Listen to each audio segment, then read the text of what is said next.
Assalamualaikum warahmatullahi wabarakatuh. Om Swastiastu.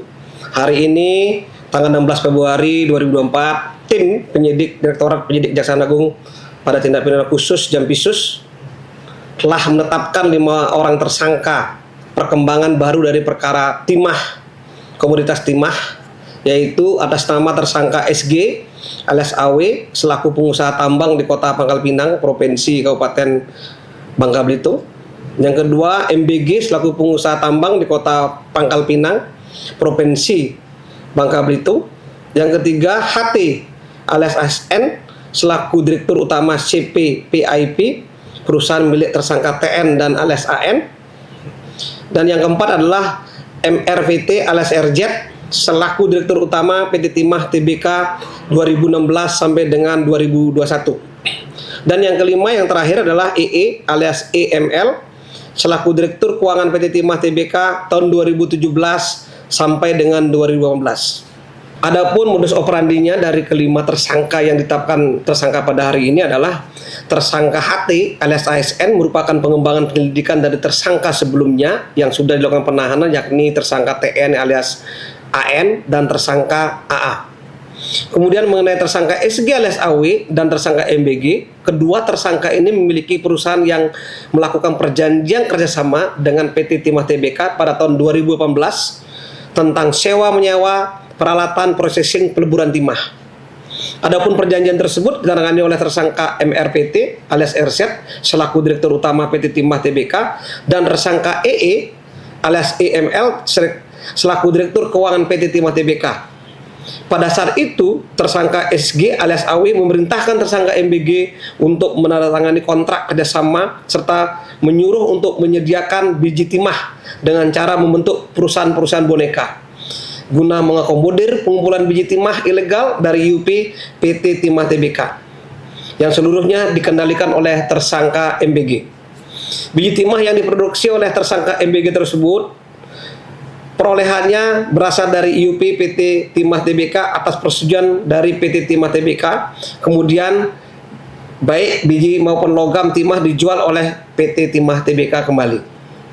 Untuk mengumpulkan biji timah yang ditambang secara ilegal, tersangka MBG atas persetujuan tersangka SG alias AW membentuk perusahaan-perusahaan cangkang, itu perusahaan boneka seperti CP Bangka Jaya Abadi atau BJA dan CP Raja Wali Total Persada atau RTP.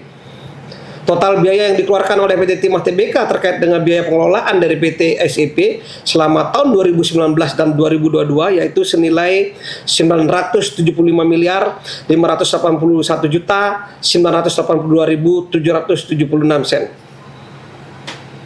Sedangkan total pembayaran biji timah yang senilai 1 triliun 729 miliar 90 juta 390.448 rupiah.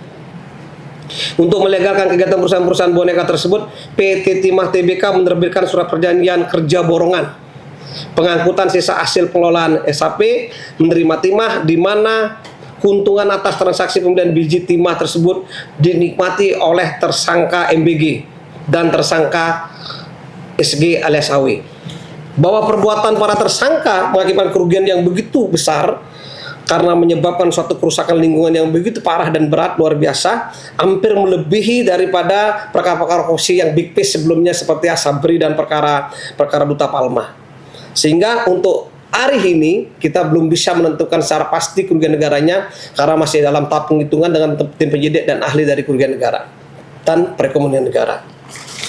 Pasal yang disangkakan kepada yang bersangkutan adalah pasal 2 ayat 1 dan pasal 3 yaitu pasal 18 Undang-Undang RI nomor 31 tahun 1999 sebagaimana diubah dan ditambah dengan Undang-Undang nomor 20 tahun 2001 yaitu Undang-Undang 31 tahun 1999 tentang perubahan atas Undang-Undang RI nomor 31 tahun 1999 tentang pemberantasan tindak korupsi yaitu pasal 55 ayat 1 ke 1 KUHP. Bahwa terhadap kelima tersangka tersebut telah dilakukan suatu proses penahanan yaitu tersangka MRT alias RZ, HT alias ASN dan MBG ditahan di rutan kelas 1 Jakarta Pusat. Sedangkan tersangka SG di rutan Salemba cabang Kejaksaan Agung. Kemudian tersangka EE alias EML Rutan Salemba Cabang Kejaksaan Jakarta Selatan, Jaksa Negeri Jakarta Selatan. Selama 20 hari ke depan, terhitung sejak hari ini tanggal 16 Februari 2024. Sekian dan terima kasih atas perhatiannya. Saya ucapkan terima kasih. Assalamualaikum warahmatullahi wabarakatuh dan Om Santi Santi Om.